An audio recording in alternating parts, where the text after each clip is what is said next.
This is your friendly neighborhood atheist. Hey everyone, and welcome back to The Perspective, where we tackle supernatural and paranormal claims, belief in aliens, conspiracy theories, pretty much everything under the sun from the eyes of a skeptic. Today, your co-hosts for the evening are Dave Warnock and Brian. Dave, how are you today?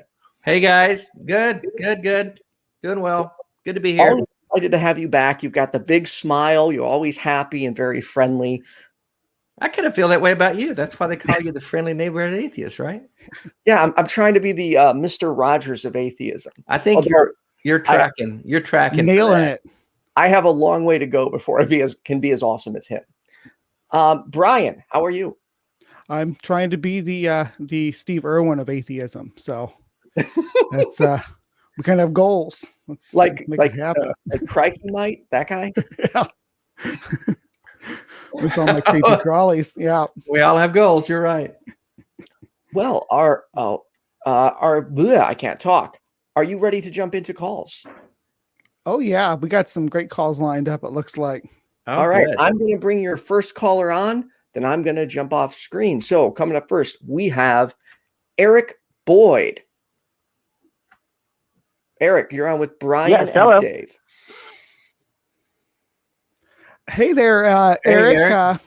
So I hear you had a UFO experience. Is that right? Possible UFO, but if it's a government aircraft, I haven't seen another one like it ever. So yeah, I do. Oh, this is going to be pretty cool. I want to hear what you have to say. Yeah. And this was in Oklahoma, is that right? Yes. So this took place on the outskirts of where I live in Wellston. There's a cemetery that overlooks the town. Kind of, it's on a hill, and the whole town itself is in a valley, which outside of the story is a plus, because anytime there's been a huge tornado that's came through, like the May 5th tornado, because of the low pressure area that it's in, it literally always jumps over Wellston. There hasn't been a tornado that's touched down here in over 100 years, so it's been pretty awesome. But they've always gone on the outskirts. But anyways, where I was at was on the top of that valley in an old cemetery. It's not privately owned, but it is like certain families, have their family there, but you can go there if you want. It's not like locked up or anything. And it's I go there every day after football practice. I was in high school when this happened. I was around, I think I was 16 or 17, I think 16. And I was with my friend Larissa. She would take me, we'd go out there and either just look at the nice sunset that'd be there. We were just friends. It wasn't like that. It was just before we both had to go home from school. That's just where we'd go to like talk about our day, or if she had some problem with her boyfriend, or if she just wanted to just talk about stuff when we couldn't actually see each other because of where we lived, we'd go there. So at this point, it's about 6:30, and the sun's about to set, and I look over in the skyline, and I'm looking towards like the McLeod area, which is east. I think it's south of Wellston, and I'm looking at this light. There's a whole row of lights that's like different towers, or all kinds of radio like towers of all kinds. There's like white, red, the usual. So I'm looking, and there's one that was way brighter than the other one. And I keep looking at it because I just happen to just be looking in that direction. Just, when sometimes you just stare off, and I just happen to look. And then this one just got brighter and brighter. And as my friend Larissa's talking to me, I just can't help but to zone out on this light, because it's not only getting brighter, but it's getting closer. And then I told her to stop talking and to look at this light, because it's now just no longer like getting brighter, it's getting bigger. So obviously it's coming this way. And as it gets closer, we're both just looking at this now. It's no longer just one light. And the color I was seeing from a distance was pure white. But as it was getting closer, I realized it wasn't just one giant bright light. It was a mass of lights. And I couldn't tell what color they were because there were so many. It was making up the color white at a distance. So it's getting closer and closer, and just, it's not going too fast, but you could tell it came a great distance. And as it appears closer, we can now see it's not just one color of light. This thing is like 20 different color lights all around this thing. So imagine a dodecahedron, right? So like the shape of a soccer ball, but like a 3D triangle inside of that. That's the shape I'm looking at. Just why I said I've never seen a thing like this before. That's the shape the lights gave. And there were so many lights around it, you almost could not see what was in it. And by the time they had came close enough to where we could actually make out what the shape was, we realized that all we're seeing is just lights. We can't see a single bit of the craft. It was going slow enough to where we could, see it. And we realized it's coming straight for us. And I'm like, I'm not believing this is happening. I was like, this is fucking crazy. Like, why is this happening? At first I thought maybe a plane, but a plane doesn't have that shape with all these lights around it. And secondly, I'm outside of the car at this point. As it's getting closer, there's no sound. It's dead quiet. So I thought that was also strange. If it was at least a helicopter or something, you would at least hear it in the distance of some kind of feedback in the air of the low sound that it makes. But there's nothing. Then it gets even closer. At this point, it's maybe a mile away, and it's low to the ground. It's about maybe half a mile up, if that. Like, in the size of it, because I know that's going to be asked, it was hard to tell exactly what the size of this thing was at that distance. But then we're both just speechless, standing outside of our car, staring at this thing. And I kid you not, it stops right above the cemetery. And at this point, it's, again, the same height, but we can tell it's close enough to where you could just make out every single light, but you couldn't see a single thing on this thing. It was almost like a ball of lights was just floating above our head. But obviously that makes no sense. It has to be something. But because it was like, at this point, it was a little dark. It was around 7. It was the stars were coming out, but you couldn't actually see what it was. You could just see the lights, which again, the shape didn't make any sense. I've never seen anything like this. It was, if you try to picture this in your head, it's really hard, and it's hard to even describe, but the best I can give is dodecahedron with a 3D triangle inside of it. So there was obviously some points there, but you could tell it was rounded, but you could not see any actual shape. And when you tried to look between the lights, it was just so dark on this thing. It's almost as if it was like pure black. And you couldn't make out any actual detail besides just where the lights were. And I'm just baffled, obviously, just staring at this thing. And all of a sudden I see a giant light come out from beneath it, shoot out, and then go right on top of our car. Then I look at her, I say, get the fuck out now. I just freaked out and said, let's go. She gets in the car. We speed off about 100 something miles an hour through the cemetery, and all the way into town. This thing just slowly follows us to the edge of town and then just goes the opposite direction where it had initially headed. And that was the last I saw of it. Okay. How long ago was it? It was just when I was about 17. So this would have been almost 10 years ago, 16, 17. Okay. I'm 26 now, but I'm not it's about maybe 9-10 years. Okay. Did it make any sounds that you recall? No. Like I said, it was completely dead quiet. Like there was nothing. That's the part that actually weirded me out the most. Just why I said that's the first thing I noticed when it was coming up, that there was no sound. That's why I was hoping or thinking it was a plane or helicopter, but there was no sound of any kind. It was just dead quiet. So I was asking because the shape, the shape and the way the lights are it sounds like, as I live within about a mile of a hospital. So a hospital ambulance all lit up.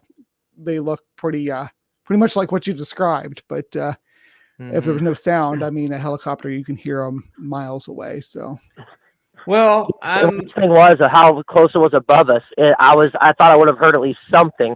Even if it was those helicopters that are go into stealth mode and are quiet, I thought at least with how close it was above us, I'd hear something. But there was nothing. It was it wasn't even there. If we wouldn't have looked up and saw this, we wouldn't even have noticed. Is there a military base near you out there in the flats of Oklahoma? The closest one is Tinker Air Force Base. That's at least 50 miles from here, I think. Close to 50 miles. Could be 40. So I would my instinct would be immediately to assume, because I'm a skeptic at heart, my instinct would be to assume that was some kind of a military aircraft doing some experimental flights, maybe an experimental aircraft that's not out in production and that sort of thing. I'm curious. I guess it was before your cell phones had cameras, because now there's cameras on every phone. We all have a camera in our pocket. And the skeptic in me says that it's curious that we don't see these things now that we all carry a camera around in our pockets and a video camera. People are videoing unruly customers in Starbucks, and yet we can't see UFOs. And I'm saying that by also a qualifier is I would love it if there were aliens. I think it would be the most awesome thing ever. I would love to meet them. I want to go on a spaceship ride. I am not afraid at all. I said that, they'll probably eat me. I don't know what they have. I don't know what they eat, but I'm not opposed to the idea. I'm not thinking, well, there's no way that there's not other aliens. And why wouldn't there be other life forms in the universe? But I just don't know what paradox. Huh? I just don't know why we haven't seen one. Why or Fermi's paradox? Why haven't we? Why haven't they made themselves known? Plus, we're out in space all the time. As humans, and it's not like we wouldn't see them. Hey, there goes one. We just drove by one. You would think that this would be happening by now with all of the technology, more regularity. Yeah. Yeah. Instead of these obscure, weird lights and shadows, and somebody got a picture of something that looks a little weird, and it's kind of like these obscure Bigfoot photos that we had 20 years ago or 30 years ago. So I just don't. Now they're always blurry. Yeah. So I got a question for you, and I don't want you to take offense or anything. This is just something we have to ask, especially considering that you and your friend are hanging out, parked off into some. Was there any drugs or alcohol involved? A little LSD going on? Yeah, because when we used to go out and park in the cemetery, I was very active in sports at the time, so I was doing whatever I could to not have I wasn't even really smoking cigarettes at that point anymore, because I just finished track that year, and it was in the about autumn, so I really didn't want to. I wasn't doing any of that. No, I wanted to stay clean so I could have a better run time. And let me ask you this: Did back those 9-10 years ago? Did anyone else happen to see something similar to that along those times? Yeah, a few of my friends have before in the years before I had met them. Yeah, absolutely. Yeah. There's been a few of my coworkers who worked at OnQ in Wellston. They have mentioned seeing things, not exactly like I described, but things that are just craft that moved in ways that didn't seem right for what it could have been. This one, like I said, could have easily have been like a military craft, but I've never seen a shape like that on any vehicle, and also for it to be quiet, and the amount of lights around it were just so. Yeah. I've never seen anything like it to this day. Nothing. Military base. At this point, I'm going with military base for $20. Military base for $20. No, I'm going with drone. It was 2011. There were drones pretty common on the market, and a lot of them had LEDs and stuff, but it is for the time, the amount of time that you say you saw it, and it's questionable that the battery power on them would have been enabling them to travel that distance and to maintain flight the whole time. However, if you're looking at something and there's no point of perspective, it could be mistaken that something's a lot further away than it is if you're thinking that you're looking at something that's a lot larger than what it actually is. But that said, I understand you got some more stories that you were wanting to share with us. Fortunately, we have some more calls that waiting, but absolutely, we'd love to hear your other stories in the future. This has been a very interesting conversation. I'm glad you're open to looking at this with a skeptical eye. Dave, do you have anything you wanted to say? Well, yeah, like I said earlier, if you or anybody runs into any aliens and they're looking for someone to take a test flight with them, sign me up. I've got a terminal illness. I'm dying anyway, so that'd be a bucket list thing that it would top everything I've done. Yeah, no. Same. The only thing that rolls out a drone for me was it was huge. This was not something that was like small. This thing, at least from where I was staying, with where it was at, it seemed a lot bigger than just something the size of like a small vehicle. This was a lot bigger than that. At least what it seemed like. But I can't prove that. I pull my phone out, Yeah. And I'll give you the last word. What do you got for us? For what I think it was, I have no idea. Like I would like to think it was a military vehicle, but again, I've seen nothing like that anywhere to this day that has not only that shape, just with that many lights around it. There was no practical use for that sort of, like with how the lights were. It made no sense. Like if you have a plane, why would you have it on the very top everywhere, flashing all over it like a Christmas tree? That's just kind of odd to me. They usually have it on certain areas, you know. That so even if it was that, it wouldn't make any sense for it to be all over it. That's the weirdest thing to me. And how the shape was, you could tell it was everywhere, and they were constantly shifting. It wasn't consistent. That's why I said it seemed at first at a distance a massive lights, because it was so many of them. It was like I couldn't have counted them. Is what I'm saying. There was a lot. That's why why I found it significant, because it was just that. All right. Well, man. Thank you so much, Eric. Thanks for sharing. Thanks for calling, Eric. Go ahead and let you go now. You have a pleasant rest of your evening, and please do call back in with your other stories. We are going to take Steve next. Steve is also looks like he's from Oklahoma, so we get some Oklahoma Midwesterners with us. Hey guys. Hey there, Steve. Hey, Steve. Hey, I've got really 2 short encounters I'll share with you. Don't worry, they're not long at all. But all right, keep in mind, I try to find reasonable explanations for everything I encounter, and I'm looking forward to yours. So let's start with the first one.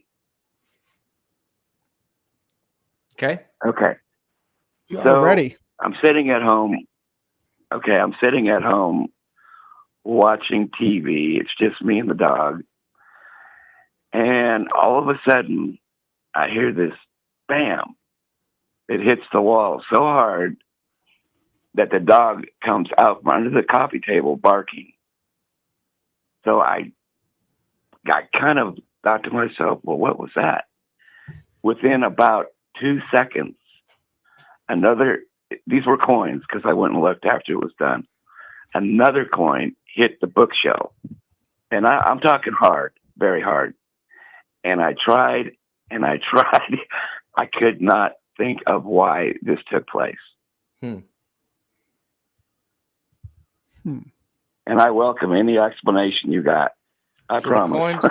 The coins flew across the room. Did I get that right?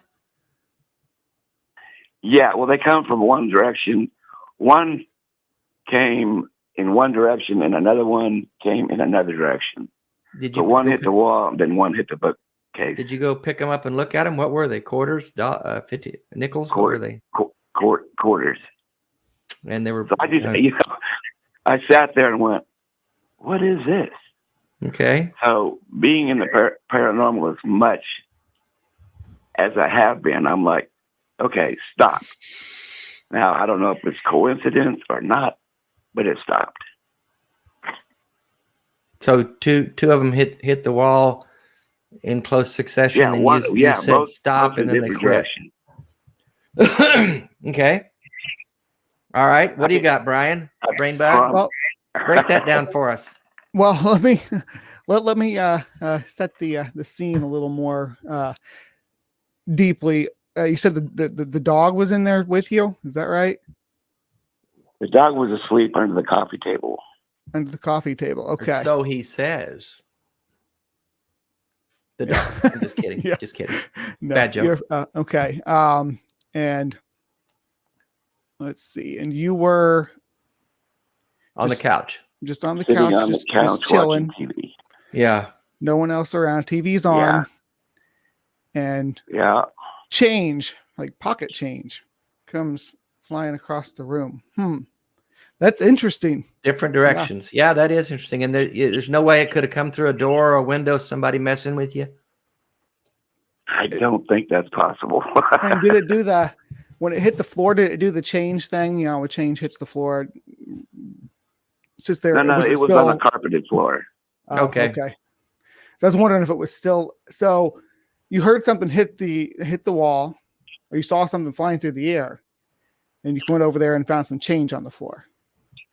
Well, keep in mind, I didn't go look till after this was over. Okay. Because trust me, you're going to sit there. You're like, what is that? And then it happens again, and that's when I said, okay, whatever this is, stop, and it stopped. You say that out loud? Yeah, I did. Okay. So did you see it flying through the air, or did you hear something hit the wall? I actually, you could not see it. But the only reasonable explanation is it had force behind it. So obviously it come from some distance. And you picked up the quarters and kept them in their normal quarters? Yeah. Did you save them as a souvenir? Did you spend them, or where are they now? I don't know what I did with them. I have no idea. Okay, all right. I didn't know if you were freaked out and threw them away or what. I sat there and I just could not find an explanation. I thought, okay, what? And so I know the drug didn't do it. How long ago was this? Two other questions. I guess we always ask what kind of drugs you were on, if any. And how long ago was this? Oh, probably about 6 years ago. And it's never happened again? No. I've since moved. Hey, can I before you ask your second question there, Dave, I just wanted to ask a quick follow-up about the environment that's happened in. What's on the other side of that wall? What's on the other side of that wall? Yeah, the Bricks. wall with the What is it? I'm sorry. What? On the other side, Bricks. the wall. Like, bricks around the house. So it's an outside wall. No. It's an inside wall with drywall on the inside, bricks on the outside. No, I'm saying it's a wall that goes to the outside. It's not to another room. There's not like a bathroom on the other side of the wall. It's an exterior wall or an interior. Okay. So this was an exterior wall. Correct. Yeah, I got nothing. What is your, if you had to form a conclusion, Steve, if you had to come to a conclusion on what that was, what would it be? Well, for me, and that's just me, I would probably call it paranormal. Which means a ghost or something? Is that your definition of paranormal? Well, the definition of the paranormal is pretty widespread. Okay. I'm not going to come out and say it's a ghost, but I don't know what did it. Some kind of supernatural thing hurling the coins through the air is what you're saying. Can you, if let's assume it was that, why do you think, what would be the reason for that? What would be the purpose of doing that? What would be the reason for that? Well, just to freak you out and scare you, or? I don't know. There was other stuff that went on in there, but we're not going to get into all that. But a friend of mine's dad passed away, so he gave me his cane, and I took it home, put it in my room. Now, I don't know if he was mad about something, or perhaps that triggered this whole event. I don't know. I still don't have a clue. I don't mingle in the occult or anything like that. So, I don't know. So when you say you moved, you don't live at that house anymore. I'm assuming that means that you would, if you were attributing it to the paranormal, that you would think that it had something to do with the house, that it's haunted or whatever. Is that assumption that you would make? That's and again, this has nothing to do with the house being haunted or whatever, but there was somebody who had passed away in that house. Whether that had anything to do with it or not, I have no idea. So other than the coins, there were other there was other activity in the house that you experienced. I just want to get to it because we do have to be wrapping up. Get to our next call, but Well, one day I walked out on the back porch, which is the backyard, and there's a barbecue grill that sits right there. So I got to looking around, and I looked at the barbecue grill, and when I looked, there's this barbecue cleaning brush that sits on the table on the grill. Well, the handle to the brush was standing straight up in the air. So I thought, okay, I'm seeing things. I turned my head. I looked back. The handle was still up in the air. I watched it slowly drop back down flat on the table. Now, again, I thought, oh, am I really seeing this? But I had to do a double take and make sure, like, okay, this is not my imagination, you know. So that's just another. And this actually happened after the coins. What, in the same house? Yeah. Okay. On like a back porch, back patio. Yeah. Right. Okay. And again, you know, I'm like, what? I'm not understanding this. You know? Was it I guess you were grilling. Was it a pretty nice day? A little breezy or? Yeah, it was. Yeah, there was no breeze. I mean, it would have took a big gust to do something like that. Yeah. Well, I'm of the opinion that things like that, even if we don't know what they are, I can't imagine what, I don't, obviously as a skeptic, I don't believe in ghosts as a thing. I think that when we die, we're done. We move on. I'd put the $2 in my pocket and I'm a half a dollar richer. So bring it, throw some more quarters. Let's throw some dollars, man. Isn't Dave such an optimist? No, I had all that I wanted. I didn't want, because if you're sitting there and I want to say watching or listening to this happening right in front of you, you're almost in shock because you don't know what's going on. I'm sure it'd freak you out. Yeah, I'm not thinking it would be fun to be in the middle of something. It's a ghost. Yeah, and I'm not going to say it's not. You know. Yeah, I don't know either. Yeah, I don't know. I got nothing. But anyways, let me share one more little short experience with you. All right. Yeah. Go right ahead. Uh-huh. Okay. Many, many years ago, which I don't mess with Ouija boards. But anyways, my roommate decided, okay, let's play with an Ouija board in her bedroom. I'm like, yeah, okay, yeah, sure. So keep in mind, there are no storms. There's no lightning, anything like that. So she's asking questions and nothing's happening. And then she asks another question. And I'm talking within seconds. Within seconds, it blew out every light bulb in that house. Now, when I say blew out, I mean blow up. And this was in the daytime. So I thought, what? So that alone startled us because I'm like, what? I had little to no knowledge on Ouija boards, but I thought, okay. So I went looking in my bedroom.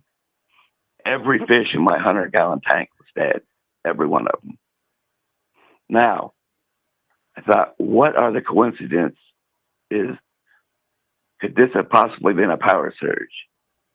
But that's possible, but it happened immediately after that last question was asked. What was the question? Coincidence? Maybe. So you think do you think there's some spirit in the Ouija board that made all that happen? I don't know. Yeah. Are we thinking that there was a short in the filter or something that killed your fish and blew the fuse? I mean, whether or not it was triggered by a supernatural every force. light bulb in the house and killed every fish in the 100-gallon aquarium. Now, the only other, before calling it paranormal, you would assume it was a power surge. Mm-hmm. But that would have to be so coincidental. It would just be crazy. Coincidental to what? For a power surge to come through the house right after we asked that last question. Well, what was the question? I missed the question. I can't even remember. I don't find that a coincidence at all. It'd be like if I'm eating spaghetti and I say to my partner, this spaghetti sure is good, and then we have a power surge, I wouldn't tie those two together at all. There's no coincidence there. It happened at a time when something was said. A Ouija board is a board with letters on it that Milton Bradley makes. I think Milton Bradley makes it. Yeah. Right. There's no They make one power. version of it anyway. There's no power. There's no spirit behind it. It's so Right. to say But that it's a coincidence. I could not explain that incident. I couldn't. But anyway, that's the last time. Something like that happened when you would have been playing, it's like they said here, Monopoly or Jenga or something, you probably wouldn't even associate it with this paranormal, though, huh? You'd be like, oh, remember that time we were playing board games and the power went out? That was freaky. Yeah.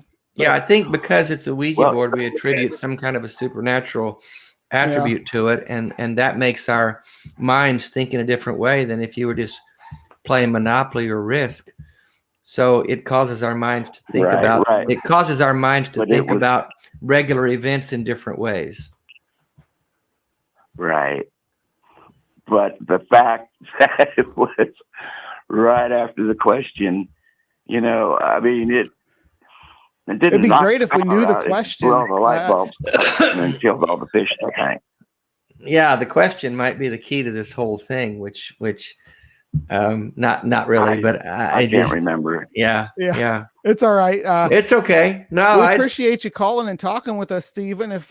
We're here every Tuesday night generally, so not necessarily me and Dave, but either us or somebody on our crew here to take these calls. So if you have anything else that you think of, definitely feel free to give us a call back. We're gonna pop over to Thank you, Steve. to Tina now. It was good talking to you, Steve. Real quick, before we pick up Tina, I just want to let everyone on hold know there's about a second delay between the hosts and the call, maybe a little less. So do your best not to talk over each other.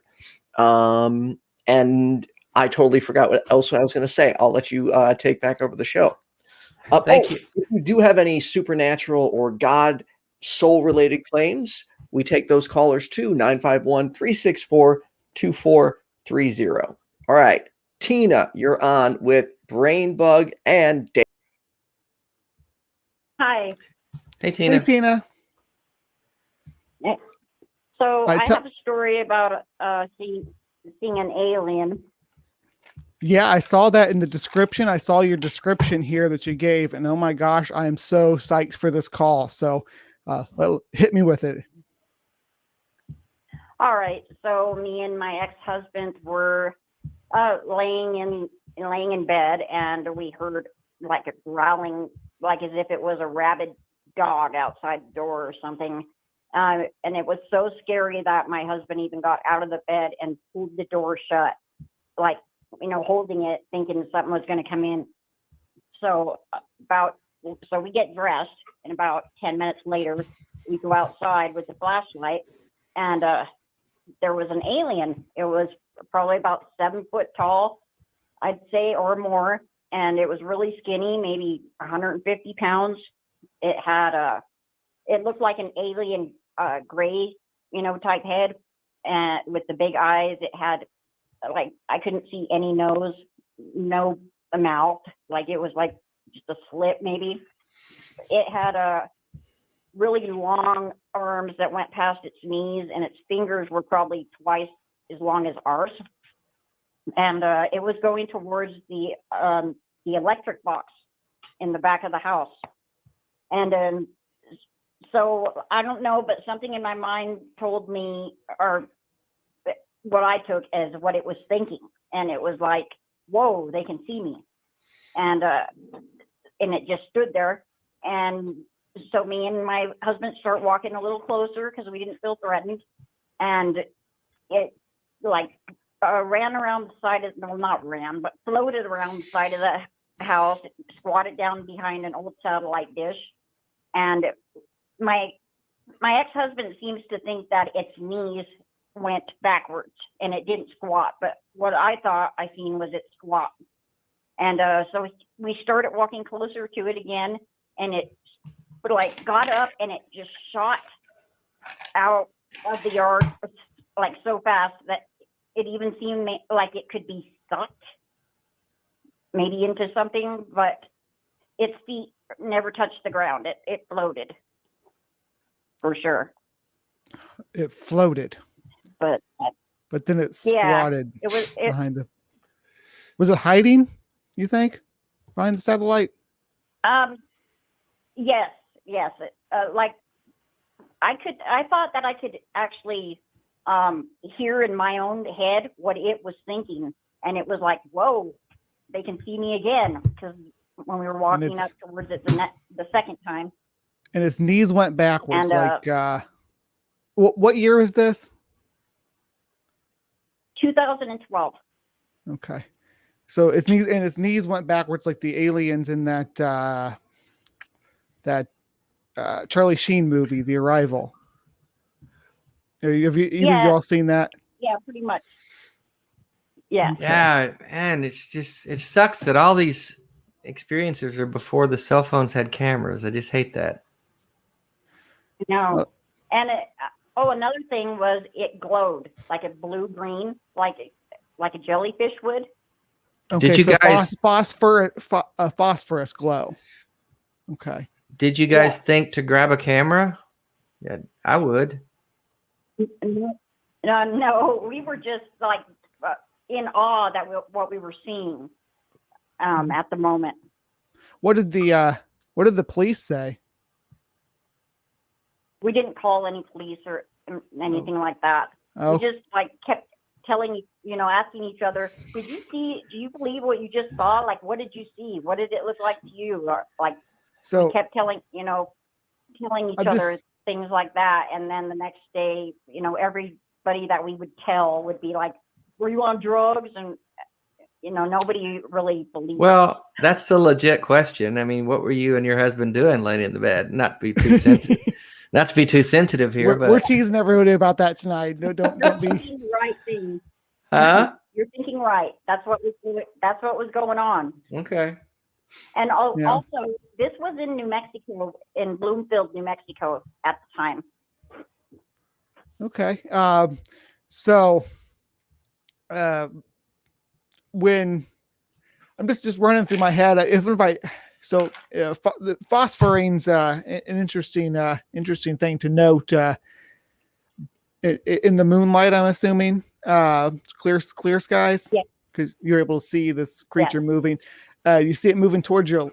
So no matter if it was an alien or a person or whatever, if someone it seemed like maybe was trying to get in my door and then went around to the back of my house and tried to tamper with my electrical box, I think I would call the cops. What compelled you not to? Was it something that it communicated to you, or? No, just that we don't really call cops. Even if someone or something is lurking around your house outside with, we didn't. It definitely was not like a person lurking. It was definitely an alien, like what we, it was an alien for sure. I can tell you that. Like what you see on like in TVs and TV, like things like Ancient Aliens on TV, the gray with the big black eyes, really tall and skinny. Exactly. Yep, exactly. Well, here's my thought about that. When you mentioned it had an alien head, the only way we know that something has an alien head is we've been shown aliens on movies and TV for a long time by creative directors who decide what aliens look like or what they think they look like. Other shows have come along lately with different ideas about aliens, but we don't have any photographs or videos of aliens, and so we're having to create them out of our imagination, movie directors and things and so forth. So when you said you saw it had an alien head, that was obviously a reference to what you had seen in movies or TV, and what you thought an alien should look like based on what you'd seen in movies. So I don't know how we get a clear definition of what it is other than what's been presented to us in fictitious accounts. So Exactly. the image of the gray alien is rooted in the Barney and Betty Hill case, where it's an abduction case, and they described the creatures, the way they look with the big black eyes and the gray skin, and it kind of snowballed from there. Very similar to other encounters with strange creatures. One person sees something and then it starts to snowball, and people are seeing it every other day. But and this isn't to disparage your claim here, because I have no idea as far as what you saw. It could have been somebody with a glow in the dark Halloween costume on, alien Halloween costume on, trying to mess yank with your house. Yank your chain, right? Of course, right. It sounds like you might live in a type of neighborhood where, or lack thereof, where that's a good way to get shot. So, but people do stupid stuff even if they can get shot all the time. What do you think? I mean, the height that you're given to this entity, I'm assuming it's based on the height of the power box on the house. Is that? Yeah. After it had happened, we kind of like took measure of what it would have been, like to scan or to scale. Because we kept going back and forth with each other, like, I cannot believe what I just seen. What did you seen? Are you serious? Like, I saw this too. And and did it make any noise on the leaves? No, it got sucked away, or it kind of. It was kind of like have you ever heard of them shoes called Heelys? The kids used to wear? The skater shoes. Yeah, the skate. Yeah, like when it took off, like when it was sucked out or it floated off really fast, it kind of was doing that above the ground. But to get sucked off into the. Did it get pulled off into the distance or into the sky? It just straight horizontally into the distance. Okay. Well, like I said earlier, it's curious that, like Brian said, that you didn't call the cops. Maybe you didn't want them to find the drugs you've got there. I don't know. Just teasing. Just teasing. I'm a skeptic, and I follow the evidence, but I also am, like I said before, I would be excited about an alien. I would be, and I don't assume that they're not here. I don't assume that we're the only things in the universe. I don't know why we would assume that. But the question I have about all of these alien sightings is that if aliens wanted to make contact with humans on Earth, I think they could do it better by showing up in New York City or Washington, D.C., or major metropolitan areas, take me to your leader kind of thing. Let's make connection. Let's get this thing going. Let's combine our worlds, or let's attack this world and overcome it. Something. But they always show up in remote areas to random people that can or can't verify it. There are never any pictures. There are never any videos. We've all got cameras in our pockets now. We're flying around in space. There's satellites everywhere taking images of Mars. I would think we would have something close to evidence by now with the technology we have. And yet all we have are these stories. And I don't mean disrespect. There's just no evidence. There's, other than, kind of a wild story. And you didn't call the cops. There was nobody came out and did fingerprints or did forensics. There's just this wild story. And that's what we keep getting with aliens, is these wild stories. And I just would think by now we would have more. And I'm frankly not, I'm just disappointed, because I'd love to hang out with one. I'd love to see one. I want to go on the spaceship. So I'm not convinced. I'll leave it at that. Tina, he's just jealous because you got to hang out with one and he didn't. You bet. I'm jealous of whatever drugs you're on. Is what I'm jealous of. Well, thank you so much for calling in and telling us your experience, Tina. Very interesting. Did you have any last words for us before we move on? No, I mean, just that it, from, if he wants to know what it feels like to see one, it's a surprise where you can't leave. You want to look at it and soak every part of it in the moment. And that's basically it. But it was awesome. Did you name it? No, I did not. I'd give that sucker a name. You can give it a name right now if you want to. What are we going to name it? What would you name it? Fast Walker. Fast Walker.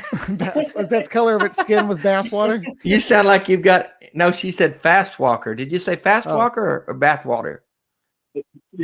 Yeah, Fast Walker.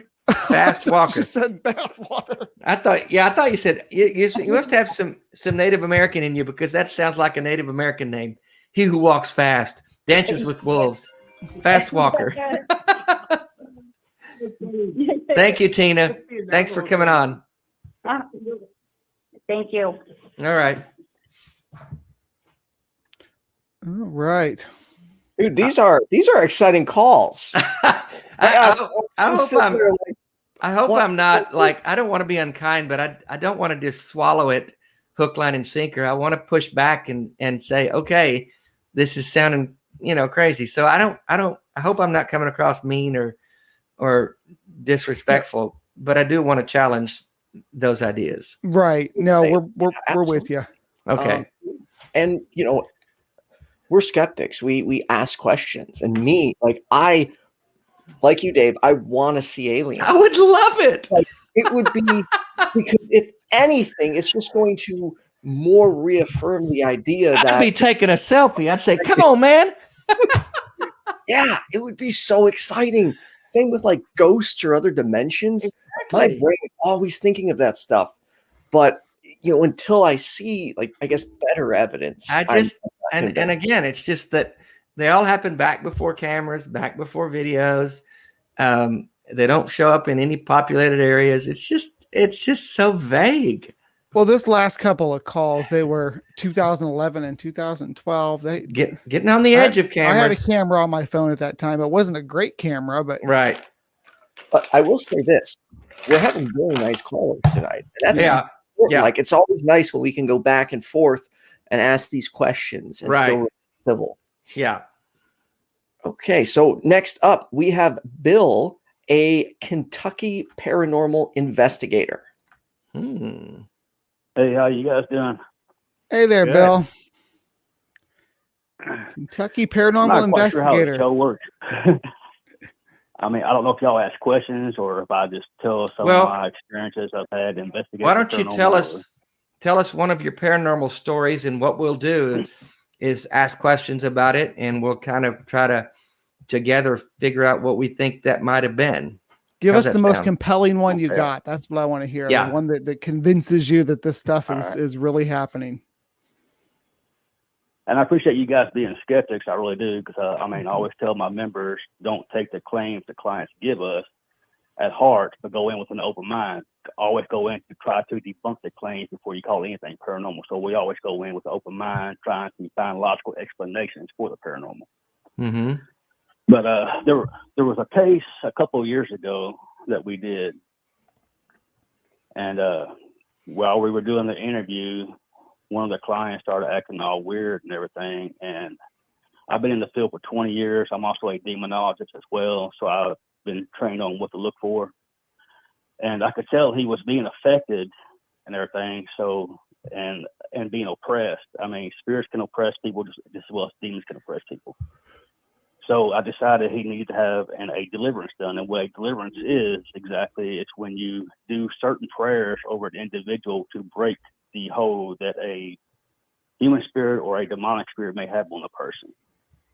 So while I'm in the midst of doing this deliverance over him, they had a pet rabbit and a dog kennel cage behind him.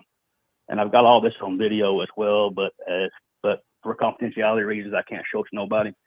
But as I'm doing this deliverance over this guy, this rabbit cage just starts slamming up and down.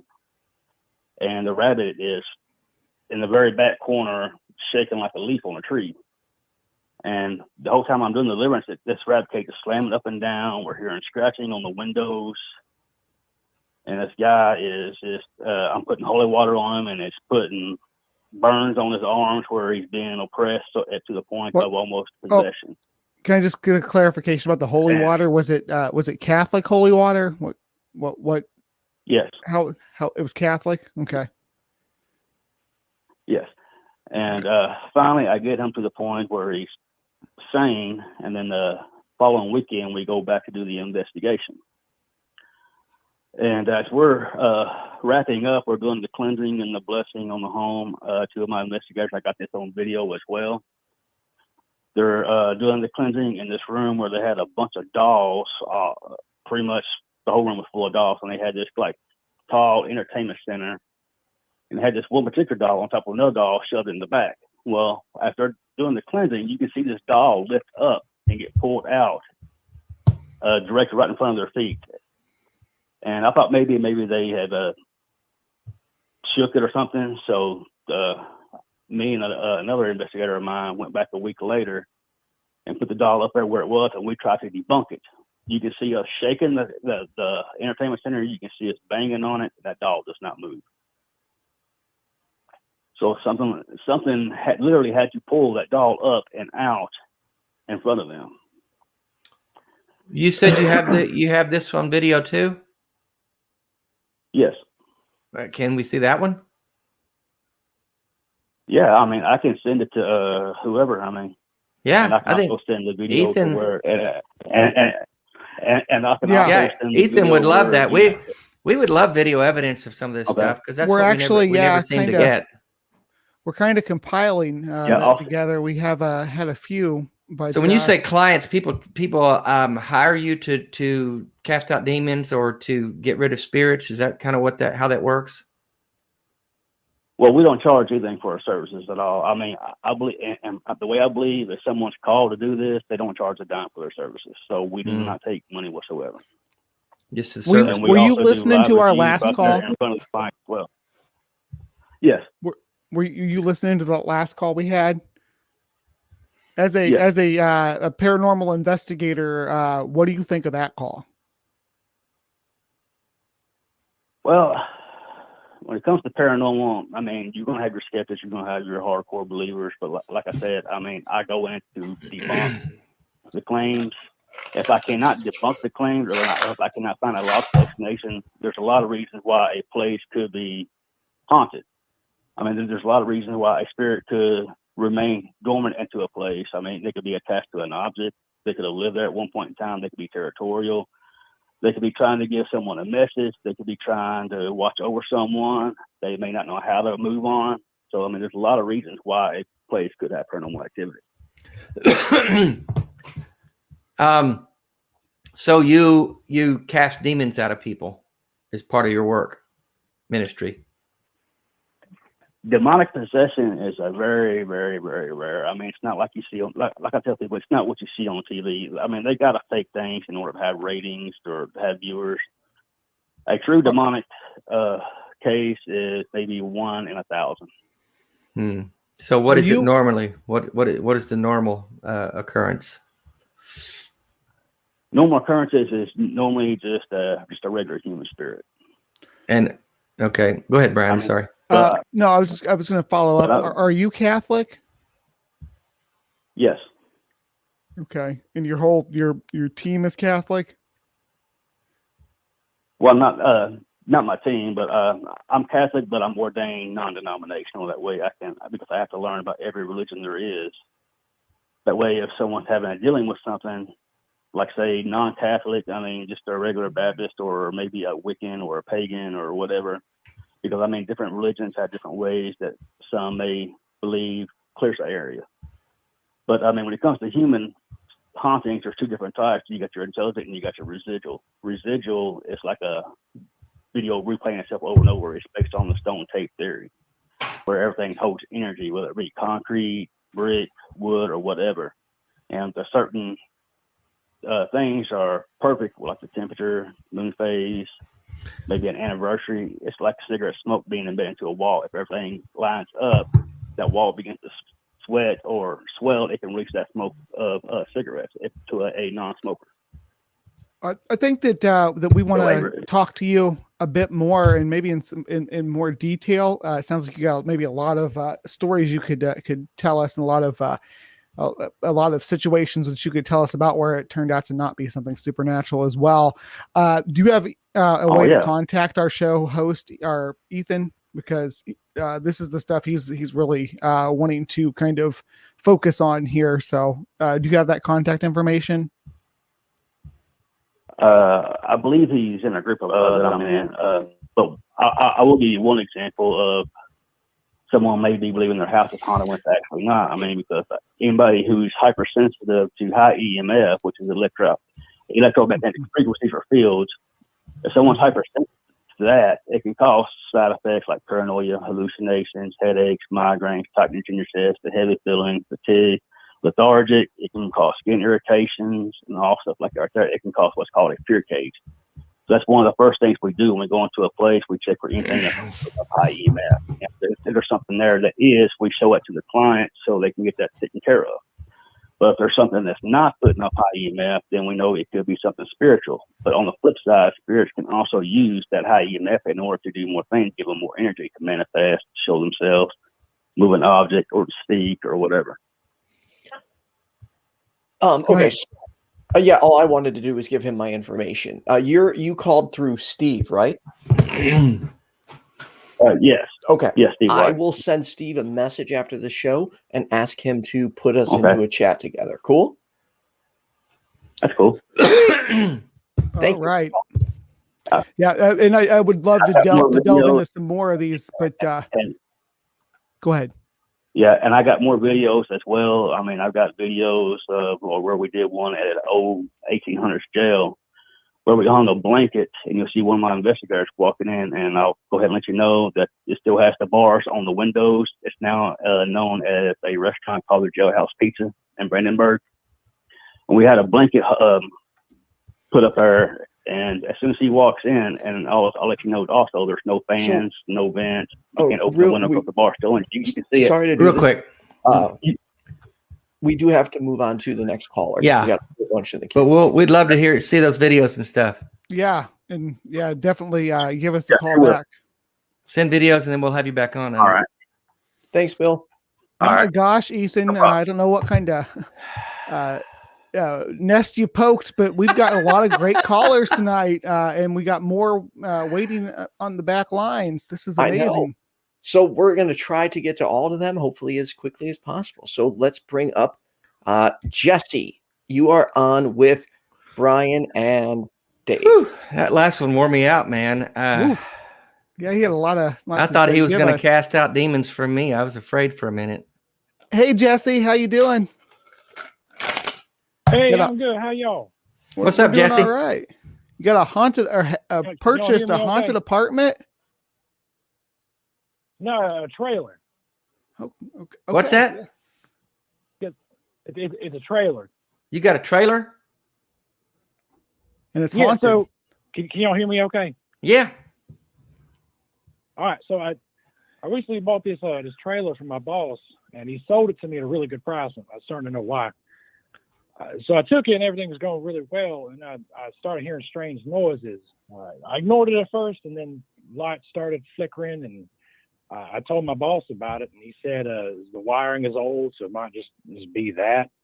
But then things started getting moved in this place. Like my toilet seat would be left up, or a drawer would be left open. I kept hearing noises, so I started thinking maybe it was a ghost or something. So I figured, why not try and talk to it?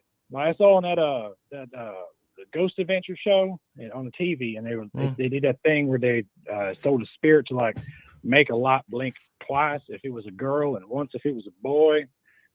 So I tried that, and it blinked once. It was a boy, so I named it Dale after Dale Earnhardt, God rest his soul. So I started talking to him, and the more I talked to him, the more I could understand what he was saying. I think I might actually be able to get him on the phone here for a second. What? Hold on. Dale. Is he going to? He's going to talk to us? Yeah. What? Hold on. What? Hold on. Don't think I'm getting. Hold on. I think I might be able. Hold on, Dale. Come on, say something. All right, listen closely. Okay, come on. Good. Dale, all right. can you hear us? What? Did you hear that? Huh? You didn't hear that? No. hold on. Let me talk to him. Hold on. Dale, you need to be louder than that. They can't hear you on the phone. Dale, hang on. He's being shy or something. Hold on. Dale, why are you being quiet all of a sudden? You want to be loud when I'm trying to sleep. Now you're going to be quiet all of a sudden? Hold on, guys. I'm sorry. What is happening here? Hold on, guys. Hold on. I'm sorry. He's trying to get his demon. He's trying to get his ghost to talk to us. I'm sorry. Look, I'm sorry I yelled at you. Is he shy? Hold on. You got us, Jesse. That was funny. No, listen. Hey, Well, if you Ethan. want to leave, there's the door. I'm not kidding. Ethan. I ain't keeping Oh you. my goodness. There's the door. Leave. Rick. I'm sorry. Rick. Rick. I'm sorry, y'all. Rick. This. Hey, Ethan. I want you to meet my friend Rick Dadpool. He's Captain Dadpool on TikTok. Oh. And I wanted him to call in and have his demon ghost talk to us on the phone. But I think what we learned from this, Rick, is that you're the only one that can hear him, because we couldn't hear a shit thing. Yeah, well, yeah. If you're in my shoes, you would have known exactly what he was saying. So listen, Ethan, I just wanted to connect you with Rick. Rick is a prodigious TikToker. He's got like 280,000 followers. He's a former theology major Christian, and he's an atheist, and he's getting involved in the content creation, doing some podcasts and YouTube shows. So I wanted to connect you guys, and so I thought it'd be fun to bring him on tonight and play around with you guys a little bit. I was buying it. You should have seen your face, Ethan. You were going, "What is happening?" That was funny. So thank you, Captain Dadpool. Yeah, I'll connect you. I'll connect you guys. You guys are both great. I love what you do, Ethan. I love what Rick does, and I just wanted you guys to get to know each other. So I thought, you know what? Ethan's followers need to connect with Rick. Captain Dadpool on TikTok, and you got a pod. What is your podcast called, Rick? It's called Nerds and Heresy, or Nerds Plus Heresy. You can find it if you could look at my Captain Dadpool 86 on YouTube. We do a live show every Sunday, and we have various guests come on. But yeah, Dave reached out to me, and he had this idea. He wanted us to touch base, and I love the idea. I was all for it. So this Thought is we'd fun. have some fun. Yeah, Rick, Ricky. Sorry, I call you Rick, but it's Ricky, Captain Dadpool. Hey, yeah. I just started doing TikTok a month or so ago, and we got connected on there. And dude, Ethan and Brian, Ricky, he's one of the sharpest guys I've seen on there. He just dismantles these Christians. I mean, just dismantles them. And he's nice. He's nice about it, but he's just fucking brilliant. I mean, I'm a big fan, Ricky. Seriously. I'll have to take a look. But thank you, not Jesse. That means a lot, Dave. I appreciate that. That's high praise. Now this Dale, hey, that was a good Jesse, you were great. I have been trolled. Dale, I'm sorry I yelled at you. Okay, Dale, I'm sorry I yelled at you. Oh, that was fun. Yeah, it definitely was. Thank you. Thanks, Dadpool. See you later, buddy. All right. I hope that was okay, Ethan. I just couldn't resist. Yeah, oh, that was fun. All right. Who's next? Well, we have Neil in Maryland. Paranormal experience story, investigation, and haunting. Also, been able to communicate with ghosts since childhood. Ooh, this should be interesting. Oh my goodness. Neil, are you with us? Yeah, I'm here. All right. So this the screeners tell us that that you were able to communicate with ghosts. I'm interested to hear about that. Tell us what that's like. You talking about since childhood? Is that what you want? Yes. Well, when I was very small, we lived on top of this big hill that oversees the whole entire neighborhood, and I was very, very small. I would wake up screaming, and my mother took me to the doctors, and they said it was night terrors. They couldn't figure out anything was wrong with me. I have all these little pinch marks, like little dots all over my arms, and it wasn't rashes; it was actually pinches, little pinch spots all over where I was being tormented by something. My mother would wake me up. She would go to my crib, and I would be soaking wet. I mean, just absolutely drenched. And for an infant to be drenched like that from sweat is just really unusual. I began to lose a lot of weight, became dehydrated. Too bad I had her wits with the doctors with me. They ended up giving me phenobarbital back then, which was a narcotic to knock me out, to help me sleep, so that I could at least, because I was losing so much weight, I was just a complete mess, and they didn't know what to do with me. So they knocked me out, basically. My mother would give me phenobarbital, and I would pass out. Did they call the pinch marks self-inflicted? Is that what the doctors diagnosed?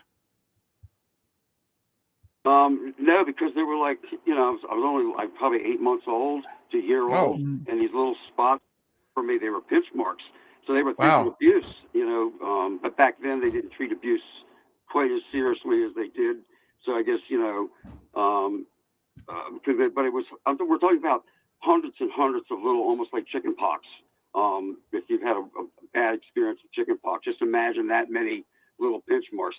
And so anyway, as I got older, I had more paranormal experiences. I had what I thought was an imaginary friend. Little kids have imaginary friends, so that's a common thing to have. But then things started happening. They started finding dead mice with their heads cut off, and just crazy things. Dead cats that didn't belong to us that were in our yard, and stuff like that. And of course, we always got blamed for it because we had BB guns and stuff. Oh, why'd you kill the neighbor's cat? I didn't do it. Sure you didn't, and that kind of stuff. So I just sort of dealt with it, I had always heard, I started seeing when my imaginary friend just didn't go away when I was 2 or 3 or 4 like it's supposed to. I mean, basically just with me until elementary school, where he would follow me to school. He was really funny. He made jokes and stuff, and he would laugh. And I just was so distracted, I couldn't do my schoolwork. So I got behind in school, missed the first grade, had to repeat the first grade. And then I made a mistake one time on a playground and got caught talking to my friend, and I got hounded as the ghost kid, the kid who sees ghosts. And needless to say, that's pretty much where I stayed with until I got to junior high and moved into far away from my elementary school, where I didn't have to carry the ghost kid hounding. So what would happen is I would walk to school. I lived in a town called Hillside, and I would walk to school, and every day there was this guy that was talking to a telephone pole. Well, that's what my brother and sister were saying, but I could see that he was always talking to somebody. I could see who he was talking to. And they would say, well, that guy's crazy. He's crazy because he just talks to a telephone pole. He was screaming, cussing, all these other things. But he wasn't talking to the telephone. He was actually talking to another person that was there. And I could see him, but nobody else could see him. And from that point on, it just got stranger and stranger, and I just pretty much had to live with it. Not to tell anybody, or not to say anything, or not to do anything until probably about what would you say, probably 15 or 20 years, the paranormal started opening up, and people were able to talk about their experiences instead of hiding all the time or being ashamed or thought of being weird or being ghost boy again. So I was a little shy about coming on and talking about it. But as the paranormal and the all these supernatural and conspiracy theories all started coming alive, I felt more open and more able to speak about it in a way that I am now. So that's pretty much. Go ahead, Brian. This is actually something, because what you talked about, you could see that somebody else was talking to the spirit, and that you could see the spirit too. This is something we can actually put to the test. Have you ever been able, because if you find somebody else who has this ability too, you all could both communicate with the same spirit and independently verify, what it looks like, what it says, what its message is, all these factors that come into it. This could be groundbreaking. What are your thoughts? Well, I've done some of that. I've done some investigations. I've been with some pretty large paranormal groups. Some that are televised, and I have experienced and shared my paranormal abilities with other people at sites, and we've seen the same thing. They may have said something. Oh, gee, did you happen to smell that smell? And I'll say, well, what did it smell like? And I said, well, it smells like body odor. We were at a movie theater where there was a gentleman's bar. It was from the 1800s. There was a gentleman's bar where all the gentlemen went into the movie theater. It was like the men's bar at the movie theater. And so it was filled with testosterone. And she said she had written down in her notes, because she was like the main person there. She had written down body odor, and I had mentioned testosterone. And she says that's really weird, because in her notes she had actually written body odor. So we had both connected with that same smell. You could just smell the manhood in there. It was just unbelievable. We both smelled pipes and cigars that were done in those type of places back then. How do these experiences make you feel? Are you afraid, or do you feel like you've been given some special power, or if so, why? I mean, what is your general attitude about all of this? Tormented since the age of 3. Fear is kind of a thing in the past. You can't really say fear, because when you've been tormented your whole life, I've had broken bones. I've been thrown off cliffs. I've been beat up in the middle of the night. I've had my fingers broke, my toes broke. I've been punched, stabbed, thrown by this spirit. All this is. This has been done to you by the spirits? Is that what you're saying? I'm sorry. It was all total torment until I reached the age of probably like 16 or 17. Wait, I'm sorry. I'm sorry. I wanted to be clear. You're saying that you've been thrown off buildings and had bones broken by this spirit that you communicate with? I said cliffs. Cliffs, but the spirit did it, is what you're saying. I'm trying to be clear here. Yeah, I've been pushed. Yeah, I've been pushed several times. I've been punched. I got pushed down into a hill filled with poison ivy. I missed my grandmother's funeral, and they laughed at me the whole time and tormented me the entire day. Okay, excuse me. I'm trying to be real clear here. Hold up one second. You're saying that these things have happened to you at the behest of this spirit, this thing that follows you, or these things that follow you? Never one spirit. It's never one. Okay, so it's many of them. Appointment by one. They don't know what they're talking about. It's never one. There's always another one behind them somewhere. Okay. There's never one. Okay, I'm going to ask you a question. I don't mean any disrespect here at all. You'll have to admit that this is wild sounding. Can I ask you a question? Have you been professionally diagnosed? Have you seen some professionals about personality disorder or schizophrenia or any of those things? Yeah. When I applied for my disability in the state of Maryland, you're required for a mental health workup by a psychologist. So yes. And what'd they say? I discussed everything pretty much what I discussed with you. And what did they say? What did the professionals say? Says spiritual. So you've been assessed by mental health professionals, and they said it was a spiritual thing? They said that people are spiritual. You have spiritual beliefs. People believe in spirits. People believe in God. People believe in angels. They don't discredit you or put you in a nut house because you believe in something. Okay. That's fair. They don't. Yeah. People believe all kinds of things, and it's not to say that they're crazy or anything. And no one's making that claim about you. We were just wondering, because if I was having these experiences that you're describing, I would seek out help from every direction I could to understand what was happening and why I was seeing or hearing or experiencing these things. I'd want to have that independently verified. I'd want to have doctors try to dig into it and see if they can come up with an explanation, even if it is something that's outside of myself. I would think that with what it sounds like is happening to you, a lot of physical stuff, that there could be something to compel people to look into and verify what you're experiencing.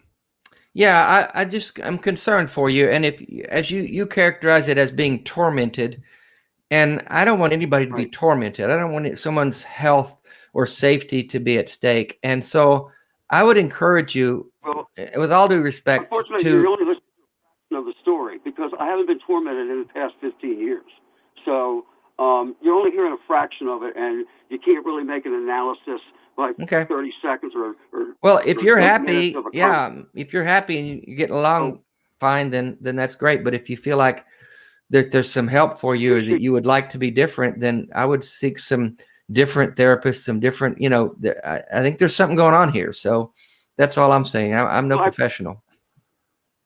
I sincerely appreciate your concern. I've been through, Thank you so much for calling in, Neil. We really appreciate it. Thank you. I hope you're doing well. Yeah, y'all take care. You too. Okay, buddy. Thank you. Thank you. Wow. Yeah. That's scary. That was, feeling. I don't want anybody to feel like they're tormented by anything. If you're feeling scared or you don't know what's going on, there's help people for you can reach out to. Yeah. Right. I mean, I've seen homeless people talking to imaginary people. That's mental illness. And I don't mean in disrespect to this caller, but we know that they're not talking to real people there. We know that they're not there. We know that. So anyway, I hope he gets the help he needs if he wants it. Maybe he's, yeah. And I definitely want to be a bit more careful on certain calls. Oh, you couldn't have seen that. Don't worry about it, man. All right. Next up, we have Amber. Hello. Hey, Amber. Hey, Amber. Hey, how's it going, everybody? Good. How are you, Amber? Oh, I'm fantastic. Listening on this call has been a real mental journey. Yeah. It's been quite the adventure this evening. So you wanted to, if I'm understanding this right, you wanted to follow up on the previous call about the coins. Yeah. Yes, I am. Do you have the solution to that mystery? He had a coin throw, not knowing exactly if they dropped or hit the wall, not actually physically seeing them. I get coin dropped all the time. I am your friendly neighborhood witch.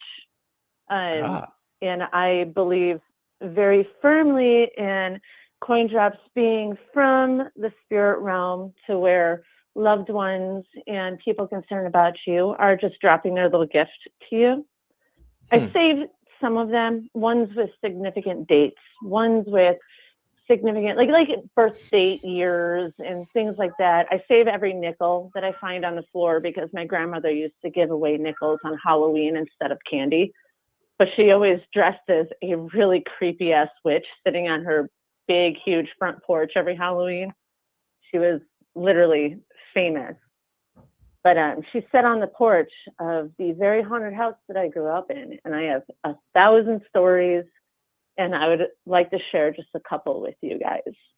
The coin drops being the biggest one, and how they are literally gifts from the spirit world, and they mean good luck and prosperity. And pick up those coins and look at the dates on them, and the ones that are significant, save them. Keep them in your pocket or put them in a drawer or something. They're not negative at all. At least to me, that's how I look at it. Your opinion? Oh, I would love to be compelled about these coin drops. What's the situation where that has compelled you? But completely. So, small backstory. I've been living a spiritual occult life since I was a small child. I was raised in a family who attempted Christianity and realized that I wasn't going to be that person. I grew up in a forest. I grew up in nature, barefoot, digging up worms. You know, like I just knew that organized religion was not for me. But my grandma passed away when I was 14. My grandfather passed away when I was 9. And pennies were a big deal to my grandfather, and nickels were a big deal to my grandmother. And I always get dropped both. And they're in situations where I'm like home alone or at work sitting still, and coins will hit the floor very, very predominantly where you heard a coin hit the floor. Like, that sound. There's like no two ways around it. But then I'll always find the coin, and every now and again I'll get a relevant date on it, and I save those. All the rest of them that they give me, I throw in my change jar. Just like, thank you for the prosperity wish. You know, like, so if doing well. If some of the my grandparents were my rock. If some of the dates are relevant and others aren't, why is it so random? And I'm also thinking back in their day, pennies and nickels were worth a lot more. So I would think that in this day and age, I'd get a $20 bill or 100. You know, so if my dead relatives are going to throw money at me, I'm hoping it'll be a little more than pennies and nickels. Let's just be honest here. You're going to ghosting to take inflation into consideration. I totally understand that perspective, and I've actually discussed this with people in the past, especially the last time I was at my second job and a nickel fell off the quarter, and it was the year of my birth, and it was very close to my birthday last year before I'd gone on a trip to Florida, and a nickel got pushed off the counter, fell on the floor on a rubber matted floor, but still dinged.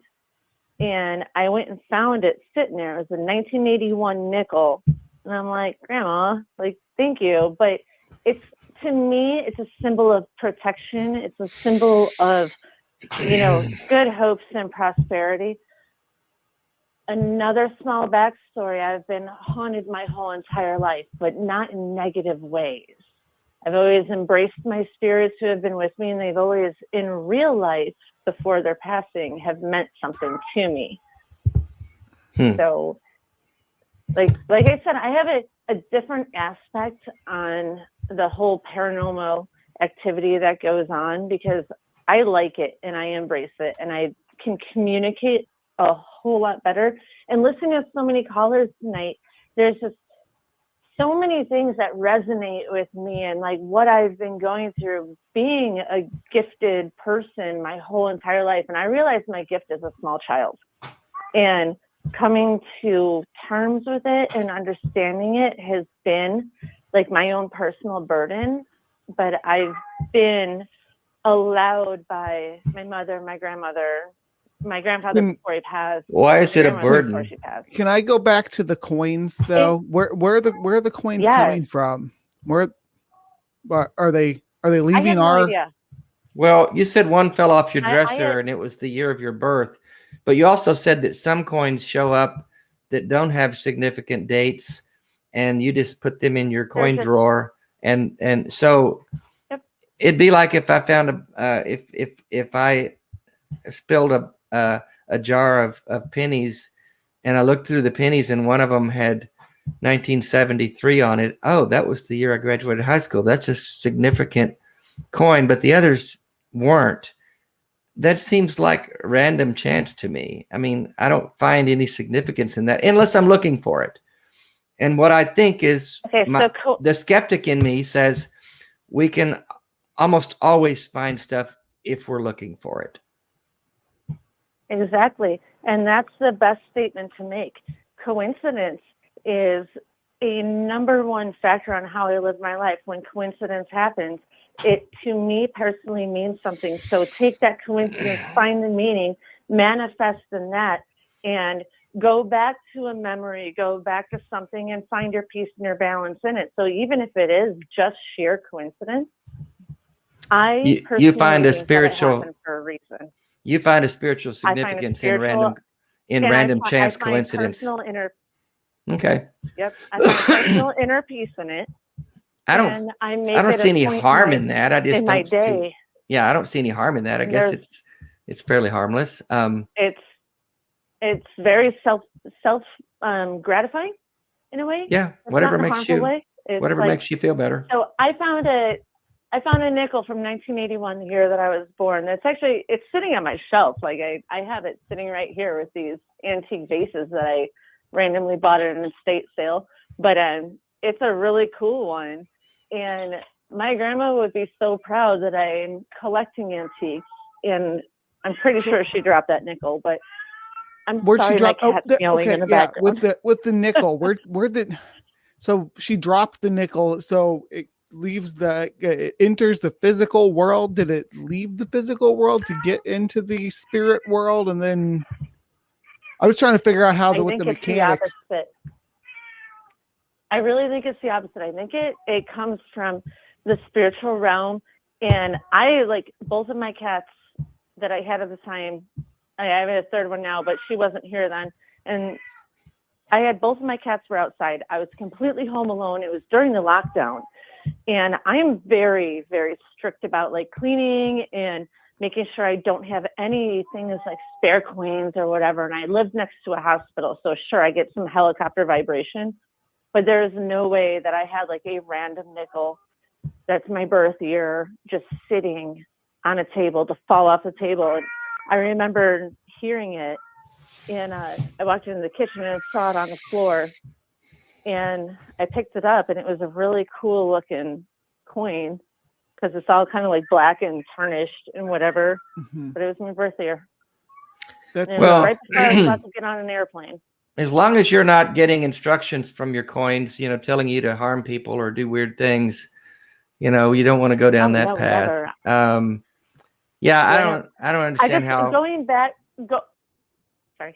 I don't understand how coins can be in the spiritual realm, but I'm fairly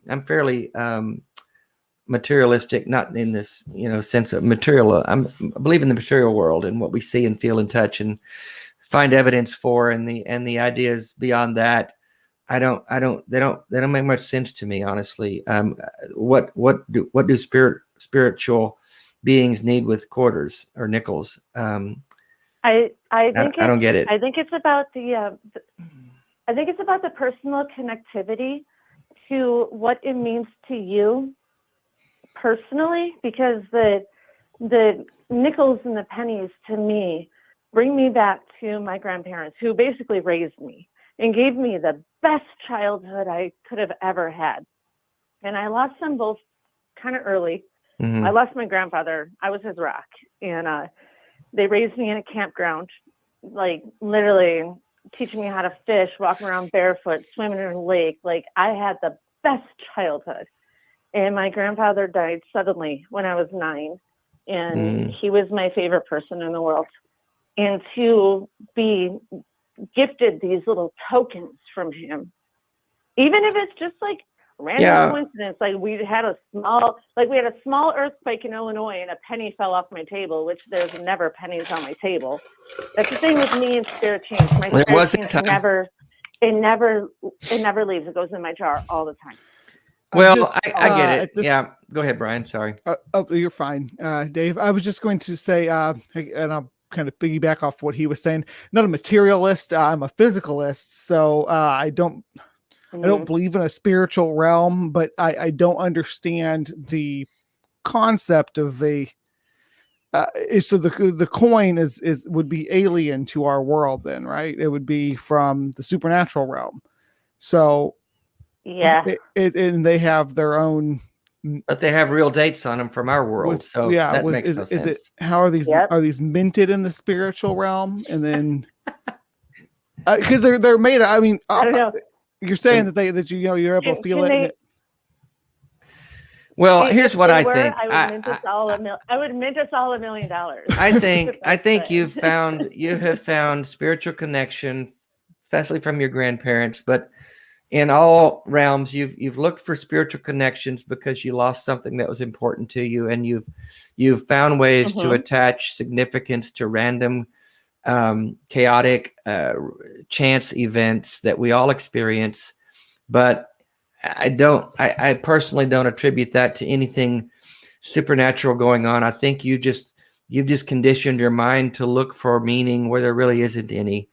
And it's okay as long as you don't translate that into something that can harm other people in any way, or that you start hearing voices telling you to do things that would be dangerous or harmful. If you just find personal meaning and stuff that gives you a feeling of connection and significance, then embrace that. But just be careful with anything that would go beyond that, is all I would have to say about that. Other than that, I got nothing. I get what you're saying. I have a flower that I got from my dad before, he's passed away since then. And sometimes the world will be kicking me around a little bit, and I'll look over and that flower will bloom, and I'll think of my dad, and things will start turning around. But I maybe kind of getting the same feeling you get when you find I've got a quarter in my drawer with the year 2020 on it, and I'm saving it because that's the year we got rid of Trump. Whoo!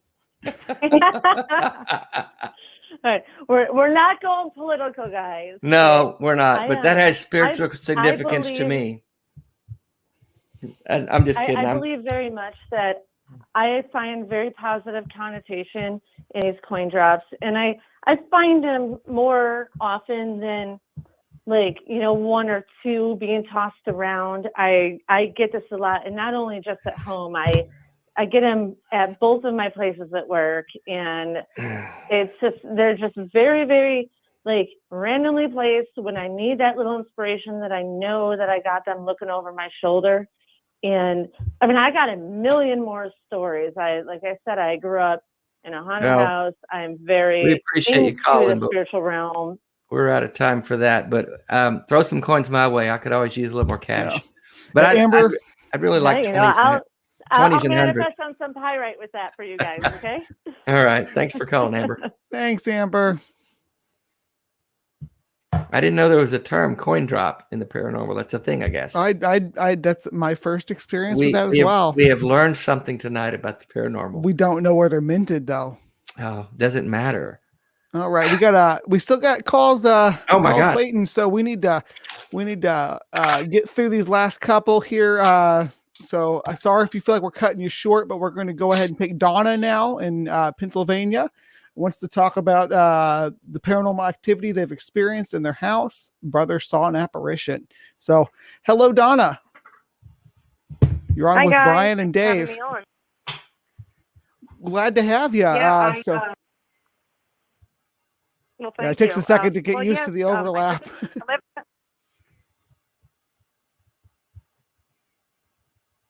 Hello? Sorry. Go ahead. Go. Okay. Well, I live in Pennsylvania, and I moved into my house in 2018.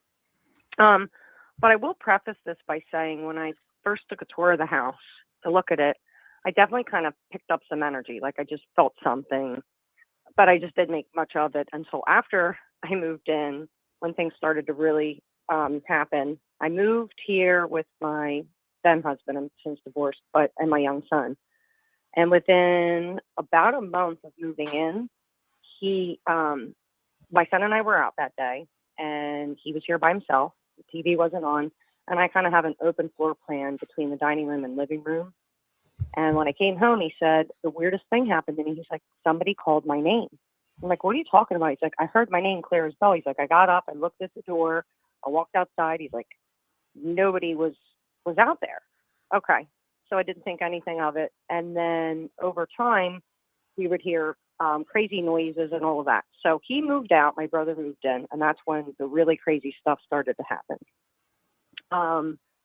He was sitting in the living room one night, and he called out of the corner of his eye, he says, is an apparition. He said it was a lady in black with black lace on, kind of like the same figure as me, hair in the bun. He's like, it kind of looked like you from the back. He thought it was me. And it came down close to the wall of the dining room, turned into the kitchen, and he thought I was playing a prank on him. So he said he jumped up, he ran into the dining room, flipped the light on, went into the kitchen, took a look around. He was like, oh, hell no. And he's like, and it just disappeared, and realized it wasn't me when I come walking down the steps from upstairs. So he saw this, whatever it is, twice. And it's the same exact lady wearing the same exact thing. So it like really freaked me out. And then with the noises and other things that were going on, I'm like, you know what? I'm going to go buy some cameras and put them up, and we'll just see. And over time, what I picked up on video is amazing. I've got poltergeist activity caught on camera in my house. Loud knocks, bangs, things moving. My brother-in-law, my sister spent the night. I gave up my bedroom for them, and I slept on the couch. And I told them, I said, look, a lot of activity goes on, especially in my room. So just don't get too freaked out. And my brother-in-law, who is like a total skeptic of all of this, woke up the next morning and was freaked out. He was like, yeah, I felt something tugging at my foot. What is going on in that house? I'm like, I told you, it's just not me. My other friend has seen apparitions outside of the house, like a white, misty ghost-looking thing. Not really a figure, but just something. He's like, it kind of floats, and then it just like it goes to my house, and he's like, and it just disappeared. He's like, I saw it with my own eyes. But I think like the craziest thing was I had gone down to my garage, which is detached. I'm like, you know what? I just want to check to see if there's any energy around here. So I took my millimeter, went into the garage, and there's like this really creepy room off the side of the garage. When I moved in, it had a bar across it and wood, and it was like nailed shut, do not enter. But I never opened it. So curiosity got the best of us, and me, my brother, and my friend, we went out there, we pried off the wood, and it was the weirdest room. Nothing is in there. There's no electric. There's some hooks from the wall. It kind of looks like maybe a hunter may have lived here and used it for that purpose. I don't know. But so I'm doing my millimeter, nothing, 000. What's the wait? Question there. What's a millimeter? What is that? Well, I call it the millimeter. It's an EMF, so it picks up the electromagnetic energy. But so I stopped. Like, I wouldn't even go into this room. Like, this room freaks me out outside. It's just creepy. Whatever. And there's no lights in there. There's no electric. So I kind of just like held my arm in a little bit, and it just shot up. And that was it. I was like, okay, I'm done. Shut the door and came in the house. Shot up. Yeah, it went from. Well, I've tested it in the house, the meter. So okay. I turn it on, and to test it, I went into the kitchen, and it's 0, nothing. You know, it's not picking up anything. There's the toaster, there's all the appliances, everything is plugged in, and it doesn't get a reading. So I went to each appliance in my kitchen when I first tested it. So I turned like the oven on, it shoots up. Turn it off, it goes back down to 0. And I did it with everything. So that was like my pre-test to see, obviously that it's functioning. When I went outside to the garage, 0, and then it would like go up a little bit. So I read in milligauss, that's how I have it set, and it spiked all the way up. What are they detecting? What is actually being found here? I don't understand. Electromagnetic field energy. It's finding energy, and a lot of people that do paranormal investigations and such claim that it picks up that energy. So that's kind of what the purpose of using that. I am kind of a skeptic on it myself, to be perfectly honest with you. And I've used quite a bit of different equipment, and I'm still skeptical of all of it. Gotcha. Well, when it comes to EMF meters, I don't know. I'm not convinced by them. They pick up a lot of open frequencies, and especially you're talking about an old garage where there might be some loose wires somewhere, things like that. Was there? But the physical stuff that you're talking about is kind of interesting. In the someone pulling on the leg in the night. Can we go back to that real quick? Yeah, sure. Okay, so you said there was a room that was your room that there was a lot of activity in. When you say a lot of activity, do you mean like cold spots or maybe shadows moving around, things like that? Nope, there's no cold spots. I mean, there's cold areas in the house, but it's an old house. It was built 1930, and it gets drafty, so I don't really pay too much attention to that. I don't know about that, but he felt the tug. And when I say activity in my room, I mean knocks, bangs.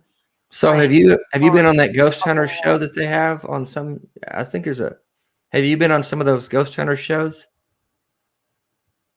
Have I? No. But you've got video. You've got video. You said disembodied footsteps. You got an old house. Video of it? Yeah, you said you got a lot of video.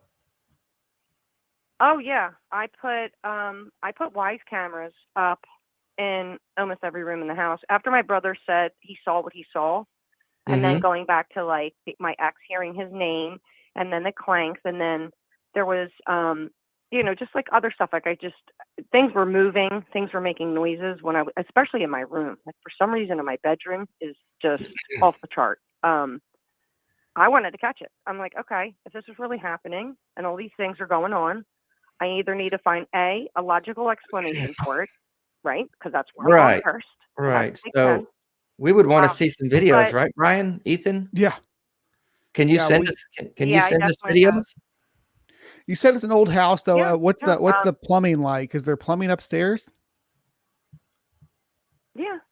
It's a two-story house. How many baths? Disembodied footsteps outside of my door. Like I have hardwood floors. I mean, it's partially carpeted.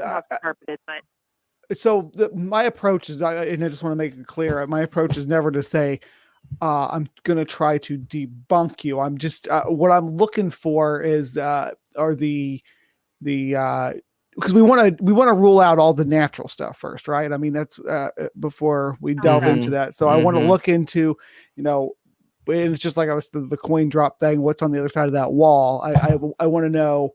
And you probably maybe don't even know what the plumbing situation was like in the house, considering you were, talking about the EMF and stuff that maybe you have looked into that. So could you clarify maybe? Well, there's more to the story with the EMF. That's not even the craziest part. My brother and his friend later that night decided that they were going to go walk back down there. So they went down to the garage, looked around, just kind of walking around. They come to walk back up on the pathway, I don't know, maybe 15 feet, 20 feet from the garage, and they hear a loud growl. And my brother and my friend, they look at each other and like, did you just hear that? Yeah, I heard that. And they walk back down towards the garage to see what it was.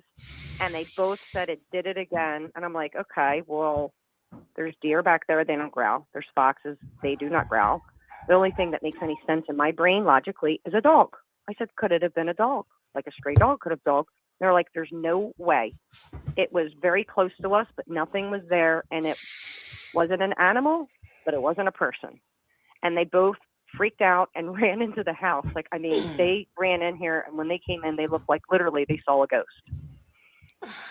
So what's an animal, not an animal and not a person sound like, I wonder? It's an interesting descriptor. They were both I was trying to get them to describe it because I'm like, okay, maybe it was like, but they're like, how can a dog growl at us? We hear it right at us and there's nothing in front of us. They're like, there was nothing there. But they were like, the growl was just so hard because I've been trying to get them to explain it to me. And I'm like, well, I would love to see the videos and then, send us the videos of this activity that, that we can see, and then we can get back on give us another call and let's look at it. Yeah. I would love to talk while we're looking at the video. For me, evidence is everything. Stories abound. I mean, I grew up as a Christian and everybody's got stories of the Holy Ghost speaking to them and being slain in the spirit and casting out demons and all that. But, evidence is everything to me. So a video that we can see and actually make sense of, send it to our man Ethan, and we will dissect that and talk about it. Yeah, if you can send me a message on Facebook. I think you have I don't know if you have my Facebook. I think you might have been on the paranormal comment section, if I recall. If so, send me a message so we can exchange the footage. Yeah, definitely. That's good. And that's like me too. I have to rule everything out. That's why I went and I bought cameras for the whole house because I'm like, I need this like filmed. I need to see this, like, and it's just so strange, like some of the stuff that's happened that I've called, and I'm like, okay, there's no reasonable explanation for this. I can't find a reason for this, so then therefore I have to. There's no reasonable explanation that we're currently aware of. No. Yep. So we'll see. We'll take a look. Yep. Appreciate Send it, us Donna. those videos. Yeah, we're stoked about it. Thank you for calling us tonight, Donna. We're going to move on to our last call, but you have a pleasant evening. Thank you. Also, thank you to our call screeners, and specifically, I forgot which one. Nate was our call screener tonight. So Nate. Thank you so much. Like, dude, that makes this show run so much more smoothly. Also, thank you to the mods and top tier patrons. Crap, I didn't have my list ready. I apologize. City Plaza, Kenneth, Leonard, Kathy, Letto, JumpandShoot, Oz, Secular Rarity, Chianti and Fava Beans, Philip Leitch, Kaitlyn Beyond, and Toast. Thank you so much. All right, here is the last caller, Anonymous from Minnesota. Hello. Hi, Anonymous. You're on with Brian and Dave. We're ready to hear your paranormal experience. Okay. Now, I'll just tell you to start out with, I never, ever believed in anything. I grew up with religion, and I was like, if I heard anybody talking about ghost stories or anything, I thought they're full of shit. I really did. And anyways, me and my boyfriend, we worked for a private company for quite a few years. And there's been a couple of times where I couldn't go to work with my boyfriend, and he had experienced just kind of he thought he heard something, or, you know, just kind of, he thought, God, what am I going crazy or something? And he never said nothing to me. And that went on for like probably 6 months. He never, ever said nothing to me about it. And then there was a time that he wasn't able to work, so I took over by myself. And I walked into the school, and I thought, well, God, we always work when nobody is there. And I thought, well, God, who's in here? And I could hear like somebody, it sounded like somebody was in a file cabinet, you know, like doing files. That makes sense? And I thought, what in the world? Am I losing my marbles or what? So I just got scared. I don't know, what the heck's going on? So I went home, and I said to him, well, something kind of weird happened at the school tonight. And he asked what it was, and he's like, oh my God, that same exact thing. I mean, before I could even say what was going on, he said the same exact story. I thought, oh, that's just, okay, we're just losing it. And then I kind of got like read up on things, you know, paranormal. I thought, no, I shouldn't be doing this. This is not right. Because I kind of wanted to, because other things were happening, and I was probably getting into it more than I should have been. And I kind of wanted to rule out that it doesn't exist. So I kind of, you know, I did the, oh God, so much to say. There was orbs. We could see these orbs, not by our human eye, but we would take pictures. We went and got a K2 meter, and that thing would go off. It could have been, whatever. But I would be in the bathrooms cleaning, and there was no vent by me, not anything. And I had this like cold air going in and out of my legs and around my arms. And I thought, okay, that's kind of weird. And then we got to where there was like toys that you have to have batteries to work. And they would go off. Like it was a barn, for instance. And the barn would go moo, you know, things like that. And you have to have batteries for it to work. Well, it would go off all the time. And I thought, okay, well, I took it apart or turned it over, and there was no batteries in it. Okay. We went and got a voice recorder, just like a normal recorder. Like, I don't know. And I would just sit there and say, okay, is something in here that should we be scared of you? Or, because I'm not scared. I don't believe in that stuff. Prove me wrong. And I'd say, well, good night, you know, when we'd leave work. And when we played it back, I said goodnight. It said sleep tight, and that wasn't an app on a phone. That was like an actual recorder. Let's see. I had just so many things I could tell you. That's probably that's enough to go on. Yeah, let's not unpack too much. There's a lot here. Yeah, I don't believe it. So my question is, why? If there's paranormal stuff, ghosts, and weird things happening, who's doing that and why? Why do they just want to freak you out? Do they want to scare you? Do they just want you to go, man, that's weird, and talk to other people about it? What's behind all that? Because that's the part that doesn't make sense to me. I know it doesn't make any sense at all. But the thing is, it was going on for a long time. It wasn't like 6 months. It was like 8 years. And I never really, I mean, I know like they say if you take pictures or whatever, that's just inviting things in. That's what they say.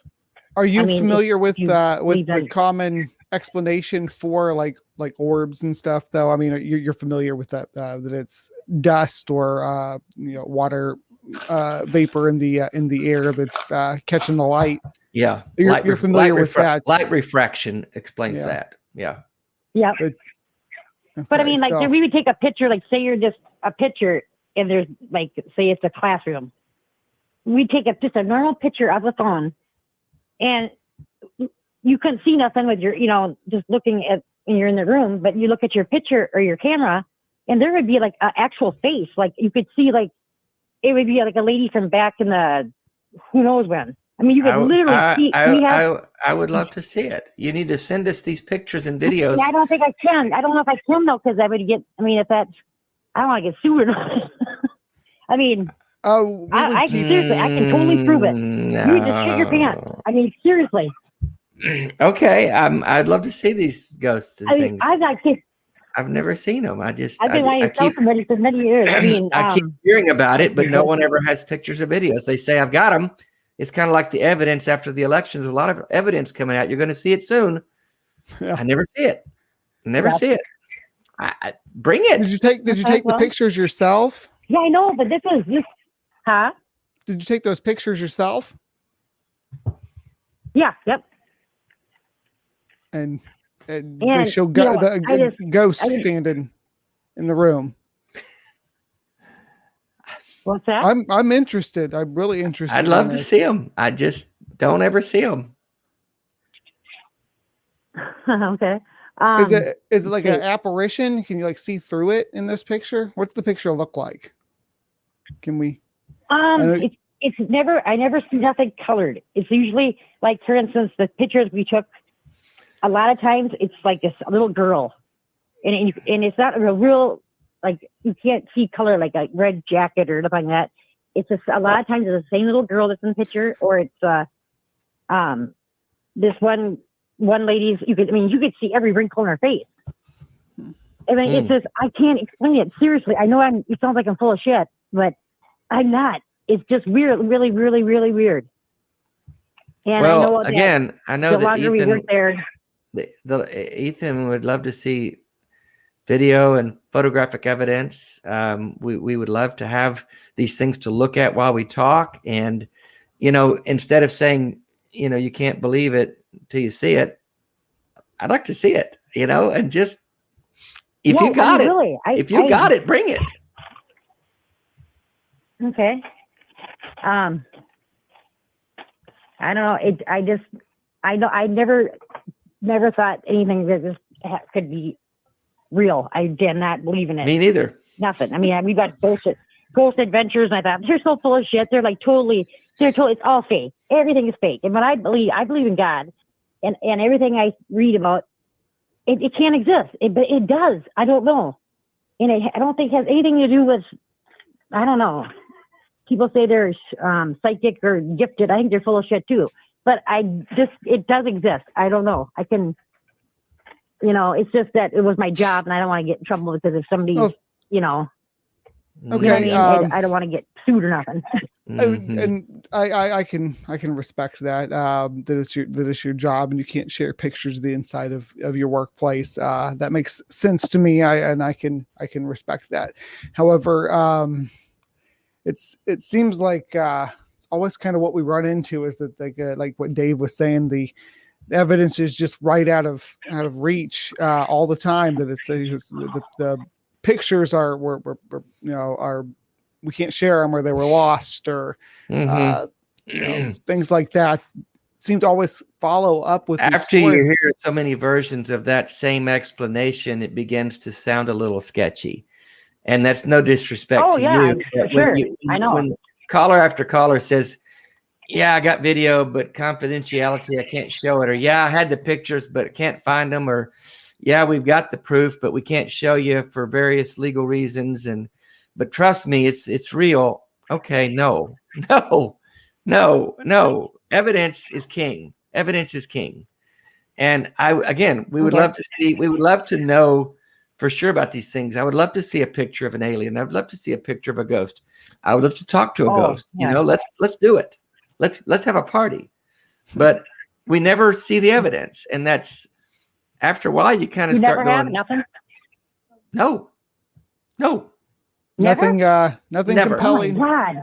Never. And we're open Never, to not it. one time. We're open to it. Oh my God. If I could invite you down to where I live, I mean, seriously. Oh God. Where do you live? Seriously, it does exist. I can't tell you where I live because then you're going to be, somebody could be hearing me. I could, But I'll show up. Let's go ghost hunting together. It's Show in me. Minnesota. Yeah, but no, I'm serious. I'm not full of shit. This is seriously. Okay. I'm not doubting you. I just love evidence, and I love evidence. That's all. If you could send me a message on Facebook, that way it's not broadcasted, then would you be able to get me the evidence that way? Yeah, I mean, on Facebook, meaning how? Like send me an independent, private, direct message through Facebook. I suppose. Because I would love to look at that if you could. And speaking of which, so everyone knows, the caller from earlier, Bill, has already gotten in contact with me and is in the process of sending me some footage. So Awesome. We'll soon have something to look at. Good call on that, Dave. Dave's been on it about saying, "Hey, send us the stuff tonight." So thanks, Dave. Yes. I would love to see these claims backed up with evidence. I'm a doubter until I see it. That's all. Period. Okay. Thank you for calling, Anonymous. Appreciate it. Thanks. Yeah. Yep. Thank you. Have a good one. I look forward to hearing from them. Oh, please share it with me when we see these videos of ghosts walking around throwing coins or whatever the hell they do. As soon as they come in, you and Brian will be getting a message from me. If you don't know, I'm going with a paranormal investigator in 3 weeks. I'll be driving like 4 hours north. He's agreed to take me to all these haunted places. No way. Yes, where I'm going to be able to see all this haunted activity. Would you take some fucking pictures that we could? Jesus Christ! Someone take a picture. I will have a GoPro on me the whole time. I'm bringing a couple extra people with their cell phones. Oh my God. I'm going to have a second cell phone recording audio at the whole time. Ethan, I love it. I love it. I love it. If there is something to see, I'm going to catch it. And if I see something, I'm going to make a prediction. Yes. I'm going to make a prediction on the air or whatever. Man, Ethan, I don't know. They're just quiet tonight. There's just nothing going on tonight. It's one of those weird nights. They've been here all week. I'm not kidding you. You wouldn't believe how busy. I don't know. Maybe they just are afraid of you. I don't know, man. It's weird. They're just not here, man. Is this the paranormal investigator that you had? That we talked to? Yeah, that's the hey, one. Kyle Brewer, love you, buddy. I hope he takes you to the Axe Murder House. That'd be awesome. He was talking about that one. It. I'm pumped. I'm also bringing a couple people with me. Although I had more people reach out that wanted to come with, but they weren't skeptics; they were believers. So I'm like, I need people going in with an open mind, not already convinced that something's there. Yeah. You need skeptics, right? That are not hearing everything and thinking, there it is, there he is. Right. I mean, it needs to be overwhelming, right? It needs to like slap you in the face and say, there's no way that you can doubt this, Ethan. This is clearly something from the supernatural realm. Testable, repeatable. Right. Documented, like a way where we could look at it over like science works. I want empirical evidence, please. Just put it on my plate in front of me, and I'll eat it up. It needs to be empirical, testable. We need to be able to verify these things that you're claiming. Live stream that sucker, man. That's actually a good idea too. I'm just going to make sure there is as much footage as possible from as many different angles and people. He'll also be recording. So, it should be fun. Are you going to bring some sage to burn in case you get attacked by spirits? No. Guys, we were this close tonight to hearing from the spirit of Dale Earnhardt. And I don't know. I think, Jesse, if he hadn't yelled at him, we would have heard from Dale himself. Would this be over? We'd be packing up right now. That was definitely Dale unexpected and a lot of fun. Oh, your face, Ethan. I want to play that back and just your face was gold, man. I will personally get you the cut of that because it was quite enjoyable. There's Dadpool. See you, Captain Dadpool. Dave, Dadpool. Yeah. What do you have going on? Oh man. Taking some time. We're going to Costa Rica Friday. Getting out of Dodge and I've got my vaccine. Bevan's got her vaccine, so we're good to go. And we're getting out of town for a few days and just checking out. Other than that, I'm just working my ass off on my book, writing on it every day, and it's coming along well. So I'll be back on the Atheist Experience in May. They're kind of making me a part of the regular rotation, so that's a fun show. I just love doing these things. Thank you for having me on. I just love connecting with people and hearing crazy stories. They are a lot of fun. Ryan, what about you? We're be getting more. We're probably getting more bugs here, and the spring months are coming. So we'll have new creepy crawlies in the hive here. I do have some debate stuff that I'm lining up right now. Nothing set in stone, but I will be engaging in more debates because apparently people like to see me argue with young Earth creationists about science. You're good at it. You are. Very enjoyable. Okay, so here's what we got going on. We've got Holy Kool-Aid will be here in a couple weeks. Same with Eric, Laura McGee. We got and Oz from the Atheist Roundtable will be co-hosting next week. Oz, love Oz. Yes. Yeah. And then also this coming Sunday at 7 p.m., Mandisa Thomas is hosting the Black Non-Believers Roundtable on my channel at 7 p.m. Central. And then every Thursday is the Pickup Line with Hannah Vaughn and myself, where we talk sex, dating, and relationships. And then the super, super duper exciting news. Vila Bianca and I put together a new show. It debuts on April 12th. And if the format sounds familiar, it's because, yes, we did get the idea from Hot Ones. It will be Kenneth Leonard versus Shannon Q, while they will be debating 3 hot topics while eating progressively hotter wings. It's going to be so much friggin' fun. I love it. Where can Dave, where can everyone check you out at? DaveOutloud.com has all the links to everything. I'm new to TikTok. I'm having kind of fun with it, arguing with the zealous young Christians on there a little bit. I posted about hell, and it kind of fired all the Christians up. But follow me on there if you haven't already. Dave Out Loud has all my links. That's it. Thanks. And also all his links and Brian's can be found in the description of the video. Cool. Well, thanks, everyone. Thanks for the callers. That's the one thing that we were missing from tonight is Christianity. I definitely still want to get those calls and more believers. So hopefully next week. Go into the QAnon. Try to get in there and infiltrate them, Ethan, and get some of them on. Okay, I actually have a few QAnon people on my Facebook, and every time they're supposed to call, something comes up. I have working diligently to get somebody from QAnon, and it's difficult.